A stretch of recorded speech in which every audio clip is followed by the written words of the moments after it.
Well, thank you, Martin. This is quite an honor. Thank you, MCN, for all the ways you inform and challenge and encourage the best in all of us. Thank you, Interfaith Outreach, board, staff, volunteers, partners, to whom this award rightfully belongs. And a very special thank you to Nancy Holden, my interfaith colleague, for making this honor and the opportunity that comes with it possible.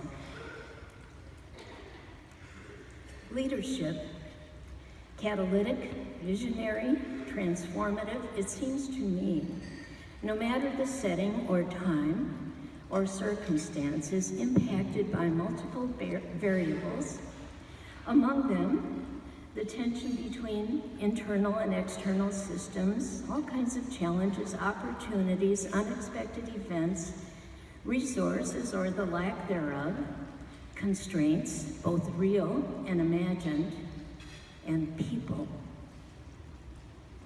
Leadership today is called upon to find its way in a world that is changing at warp speed. And I've been asked to share some thoughts about transformative leadership. How do we think about it at Interfaith? How have we experienced its demands over time? And how has and does that experience inform a vision bent on culling the possible from the impossible? Transformative leadership begins and depends on vision keeping. In our case, central to our vision has always been the community we hope to build together. A community where all sectors and systems work together for the good of all. Emphasis together and all. Attentive, welcoming, responsive, inclusive. Giving form to that vision, no question, demands extraordinary energy, true grit, patience, persistence, nimbleness, and I would add, not just a few just-in-time miracles. Like many nonprofits, Interfaith began 37 years ago with a small band of believers who came together around a big idea. Their big idea was that local faith communities ought to be stepping up, taking a greater role in addressing human need in our community. Their working knowledge of the nature and size of that need and the resources they brought to early conversations were scant. But they had this big idea and the heart and will to get at it, whatever it turned out to be, and they began. The rest is history.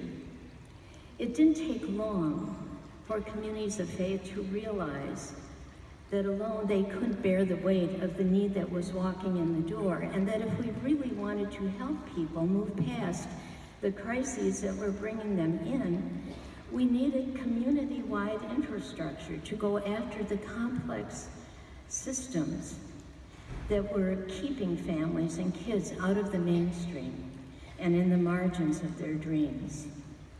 Housing, childcare, transportation, employment, access to health care, and community connection. Their big idea became bigger, much. This was a whole village deal. They convened over 100 community leaders for a presentation of a vision for our village and a strategy for moving its agenda forward. Now this was a transformative moment and choice and commitment, not only for an organization, but for a whole community to make. The short and happy story is, they did. And we continue to build upon and take heart from what that moment, that choice, and that commitment has made possible. We learned then and continue to learn as we address new challenges, moving our community to diversity and inclusion from intent to practice, addressing growing suburban poverty more effectively, partnering with top-performing school districts in our service area to close an educational opportunity and achievement gap of over 1,000 kids. These are some things that we've learned along the way. While holding fast to a vision is critical, it's important to recognize that without people engaged in that vision, a vision has no place to land. Critical to transformative leadership is a willingness to listen and learn and engage people, lots of them. A deep listening for what's getting in the way not only of the hopes and dreams of the people we serve, but of the people not quite ready to come along.